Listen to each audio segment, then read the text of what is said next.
Hi అండి. అందరికీ నమస్కారం. Welcome to talks with me. ఎలా ఉన్నారండి అందరూ? నేనైతే చాలా అంటే చాలా బాగున్నాను. మీరందరూ కూడా ఇంకా బాగుండాలని మనస్ఫూర్తిగా కోరుకుంటున్నాను.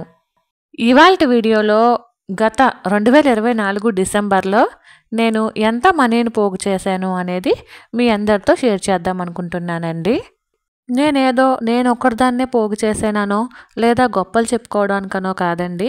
మీ అందరికీ కూడా మనీ సేవింగ్స్ గురించి, మనీ సేవింగ్ ఛాలెంజింగ్స్ గురించి చాలా వీడియోస్లో చెప్తూ ఉన్నాను కదండి. మీతో పాటు నేను కూడా మనీ సేవింగ్ ఛాలెంజింగ్స్ కూడా చేస్తాను అని చెప్పడానికే ఈ వీడియోలో గత డిసెంబర్లో నేను ఎంత మనీని పోగు చేశాను అనేది ఇప్పుడు షేర్ చేద్దాం అనుకుంటున్నాను. దానికంటే ముందు ఈ ఛానల్ని ఎవరైనా ఫస్ట్ టైం చూస్తున్నట్లయితే సబ్స్క్రైబ్ చేసుకుని సపోర్ట్ చేయండి. అలాగే వీడియో కనుక మీకు నచ్చినట్లయితే ఒక చిన్న లైక్ ఇచ్చి వీడియోని మరింత ముందుకు తీసుకెళ్ళండి. వీడియోపై మీ అభిప్రాయాన్ని నాకు కామెంట్ సెక్షన్లో తెలియజేయండి. వీడియోస్ బాగున్నాయి, నచ్చినాయి అని చెప్పేసి అనుకుంటే మీ ఫ్రెండ్స్ అండ్ ఫ్యామిలీకి కూడా షేర్ చేయండి. ఇక ఆలస్యం కాకుండా మన టాపిక్లోకి అయితే వెళ్ళిపోదాము. కొత్త ఉదయంలో సరికొత్త ఆశలతో మరొక రోజులోకి మనందరికీ స్వాగతం అండి. ఇక మనమైతే మన టాపిక్లోకి వచ్చేద్దామండి. నిజానికి డిసెంబర్ నెలలో మనీని పోగు చేసిన దానికన్నా కూడా ఖర్చు ఎక్కువైందండి. ఆల్రెడీ మీకు చెప్పి ఉన్నాను, హౌస్ అయితే షిఫ్ట్ అవుతున్నామనేసి. దాని గురించి కొంచెం మనీ ఖర్చు అయిందనే చెప్పచ్చు. ప్రస్తుతం అయితే నేను ఎంత సేవ్ చేశాను అనేది మీ అందరితో షేర్ చేస్తానండి. నాకు గోల్డ్ చీటీ వచ్చేసి నవంబర్ నెలతోనే కంప్లీట్ అయిపోయిందండి. అంటే నవంబర్ నెలలో గోల్డ్ స్కీమ్ కంప్లీట్ అయిపోయింది. 11 నెలలే కట్టాలి కాబట్టి డిసెంబర్ నెలలో 5,000 మిగిలినాయండి.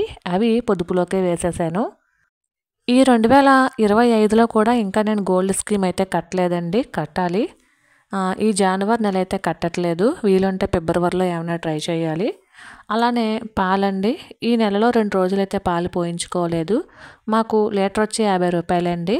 2 లీటర్లు కాబట్టి 100 రూపాయలు అయితే మిగిలినాయి. అలానే వెజ్ అండ్ నాన్ వెజ్లో కేవలం 400 మాత్రమే మిగిల్చగలిగాను. అలానే ఫ్రూట్స్ అండ్ స్నాక్స్లో కూడా ఒక 400 అయితే మిగిల్చానండి. ఆకుకూరలు, పువ్వులు ఇలా తీసుకున్నప్పుడు చేంజ్ వస్తుంది కదండి, అదొక 40 రూపాయలు అయితే మిగిల్చాను. అలాగే ఈసారి నెయ్యి అయితే తీసాను కానీ బయటికి సేల్ అయితే చేయలేదండి. ఎందుకంటే పండగ నెల కాబట్టి ఇంట్లో కూడా ఎక్కువగానే నెయ్యి పడుతుంది అనే ఉద్దేశంతో ఈసారి నెయ్యిలో అయితే మనీని సేవ్ చేయలేకపోయినానే చెప్పచ్చు. ఇంట్లో వాడుకోవడానికి మాత్రమే ఈసారి నెయ్యిని అయితే యూజ్ చేశానండి. బయటకైతే సేల్ చేయలేదు కాబట్టి నెయ్యి పరంగా నాకు ₹1 కూడా ఈ నెలలో అమౌంట్ అయితే రాలేదు. అలానే స్టిచ్చింగ్ ద్వారా 200 అయితే సేవ్ చేశానండి. మా అక్క వాళ్ళ ఈ బట్టలు ఉంటే కొత్త బట్టలు పండగవి, అవి కుట్లు మీద కుట్లు వేసినందుకు 200 అయితే సేవ్ చేశానండి. అలానే ఈసారి గ్యాస్లో ఏమీ సేవ్ చేయలేకపోయానండి. ఎందుకంటే గ్యాస్ ఈ నెలలో వేయించాల్సి వచ్చింది. లేదనుకోండి 500 సేవ్ చేసినట్టే అవుతుంది. ఈసారి కరెంటు బిల్లులో అయితే ₹16 అయితే సేవ్ చేశానండి. ఎందుకంటే ₹300 అయితే కరెంటు బిల్లుకి తీసి పెట్టుకున్నాము. మాకు కరెంటు బిల్లు ₹284 వచ్చిందండి. ₹16 సేవ్ చేసినట్లు అయ్యింది. ఎంత సేవ్ చేసినా మనీని సేవ్ చేసినట్టే కాబట్టి ₹16 అయితే కరెంటు బిల్లులో సేవ్ చేయగలిగానండి. కిరాణా సరుకుల నిమిత్తం 600 అయితే సేవ్ చేయగలిగానండి. ప్రతి నెల కూడా 3,000 కానీ 3,500 కానీ నేను కిరాణా సరుకుల నిమిత్తం తీస్తూ ఉంటాను. అందులో అయితే ఒక 600 వరకు సేవ్ చేయగలిగానండి. అలానే కొన్ని కాయిన్స్ ఇవన్నీ కలిపి తక్కువలో తక్కువ 7,000 దరిదాపుల్లో అయితే మనీని సేవ్ చేసుకోగలిగానండి ఈ నెల. అంటే గోల్డ్ స్కీము అయిపోవడం వలన 5,000 అక్కడ మిగిలింది కదండి, దాని వలన 7,000 దాకా సేవ్ చేయగలిగాను. లేదంటే ఒక 2,000, 2,500 మాత్రమే సేవ్ చేయగలిగేదాన్నండి. ప్రతి రూపాయి కూడా ఇంటి అవసరాల నిమిత్తం ఖర్చు పెడుతూనే ఈ మనీని అయితే సేవ్ చేసుకోగలిగానండి. ఆల్రెడీ మీరు నా బడ్జెట్ ప్లాన్ చూసుంటే కనుక నేను అత్యవసరానికి తీసి ఉంటాను, అలానే బట్టలకి తీస్తాను, ఎక్స్ట్రా ఖర్చులకని ఒక 500 అట్లా పక్కన పెట్టుకుంటూ ఉంటాను. ఇవన్నీ కాక ఈ నెలలో ఇంటి అవసరాలకి నిమిత్తం మొత్తం ఇంట్లో మనకి ఏమేమి కావాలి అన్ని అవసరాలకి కూడా ఖర్చు పెడుతూ నేనైతే ఇంత మనీని అయితే సేవ్ చేయగలిగానండి. పైగా రేపు న్యూ ఇయర్కి కూడా ఈ అమౌంట్లోంచే ఖర్చు పెట్టాల్సి ఉంటుంది. న్యూ ఇయర్కి ఖర్చు పెట్టడం అంటే మేమైతే హడావుడిగా న్యూ ఇయర్ అయితే సెలబ్రేషన్స్ ఏమీ చేసుకోమండి. ఈసారి మంగళవారం రావడంతో మేమైతే నాన్ వెజ్ అయితే ఏమీ వండుకోము. కాకపోతే పిల్లలు ఊరుకోరు కాబట్టి మా పాప వరకు ఒక చిన్న కేకు, ఒక 1/2 కిలో కేక్ అయితే తీసుకొచ్చామండి. దాని వరకు మాత్రమే ఖర్చు అయ్యింది. అది పోను అలానే ఇల్లు మారటానికి కొంత అమౌంట్ అయితే అవసరమైందండి. అది ఈ మనీ నుండే ఖర్చు పెట్టగలిగాము.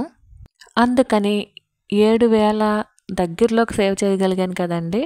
అందులో 5,000 వరకు మాత్రం ఇల్లు షిఫ్ట్ అయినప్పుడు ఖర్చు అయ్యాయండి. మిగిలినటువంటి అమౌంట్ ఇది. అంటే ఇదొక తక్కువ ఒక 1900 అయితే ఉండింది. ఇవి కాక కాయిన్స్ అండి. నేను ఆల్రెడీ మీకు నిన్నటి వీడియోలో అప్లోడ్ చేశాను కదా, 31 రోజు మనీ సేవింగ్ అని, క్యాలెండర్ సేవింగ్ అని చెప్పేసి. ఒకటో రోజు ₹1, రెండవ రోజు ₹2, మూడవ రోజు ₹3, నాలుగవ రోజు ₹4, అలాగే 31వ రోజు ₹31 అని. ఇది డిసెంబర్ 1 నుంచే మొదలు పెట్టానండి. ఇది వచ్చేసి ₹496 అయినాయండి. ఇంకొక ₹4 తక్కువ 500 అయితే అయ్యాయి. డిసెంబర్ నెలలోనండి ఈ మనీ సేవింగ్ ఛాలెంజింగ్ అయితే ట్రై చేశాను. ఆల్మోస్ట్ 31వ రోజు ₹31 కూడా వేయగలిగానండి. ఇవన్నీ కూడా చిన్న చిన్న సేవింగ్ ఐడియాస్ మాత్రమేనండి. ఈ నెలలో ₹1 కూడా సేవింగ్ లేదు అని అనుకునే కన్నా ఇలాంటి చిన్న చిన్న సేవింగ్స్ చేయడం వలన మనకి కాయిన్స్ రూపంలోనే కావచ్చు, ఖచ్చితంగా నెలకి 500 అయితే సేవ్ చేయొచ్చండి ఈ ఛాలెంజింగ్ వలన. ఎందుకంటే చాలా ఈజీగానే చేయొచ్చండి. లాస్ట్ 31వ తారీఖున ₹31 వేయడం కొంచెం కష్టమైన, స్టార్టింగ్ నుంచి ₹1, ₹2, ₹3 కాబట్టి ఈజీగానే మనీ సేవింగ్ చేసుకోవచ్చు. చిన్నపిల్లలైతే బాగా ఇష్టంగా చేస్తారండి. ఎందుకంటే ఇన్ని కాయిన్స్ వాళ్ళకి ఎక్కువ డబ్బుల కింద కనిపిస్తూ ఉంటాయి కాబట్టి చక్కగా ఒక చిన్న హుండీ పెట్టి ఇలాంటి సేవింగ్స్ అనేవి పిల్లల చేత ట్రై చేయిస్తే వాళ్ళు కూడా నేర్చుకుంటారు. ఈ ₹1 మనీ సేవింగ్ ఛాలెంజింగ్ అనేది 31 రోజులు 30 రోజులు క్యాలెండర్ సేవింగ్ ఛాలెంజింగ్ అనేది ఒక నెల చేస్తే మనకు 500 అండి. అదే 12 నెలలు అంటే 1 ఇయర్ కానీ చేయగలిగితే ₹6,000 అవుతాయండి. పిల్లలకి ఇలాంటి చిన్న చిన్న సేవింగ్స్ చేయించడం వలన 6,000 అంటే వాళ్ళు చాలా ఎక్కువ మనీ సేవ్ చేసినట్టే ఫీల్ అవుతారు. మనం కూడా ఆడుతూ పాడుతూ ఈజీగా సేవ్ చేసేయచ్చండి కాయిన్స్ తోటి. ఇప్పుడు టోటల్ నా మనీ సేవింగ్స్ వచ్చేసి ఇవి ఒక 500 అండి. అలానే ఇవి ఒక 1900, 2,400 వరకు ఈ నెల అయితే సేవ్ చేయగలిగాను. మరి మీ అందరికీ అర్థమయ్యేటట్టే చెప్పాను అనుకుంటున్నానండి. మరైతే ఇదేనండి ఇవాల్టి వీడియో. ఈ వీడియో కనుక మీ అందరికీ నచ్చినట్లయితే please like, share and subscribe. మరైతే మరొక వీడియోతో మళ్ళీ కలుసుకుందామండి. అంతవరకు ఉంటాను. Thank you for watching. Bye.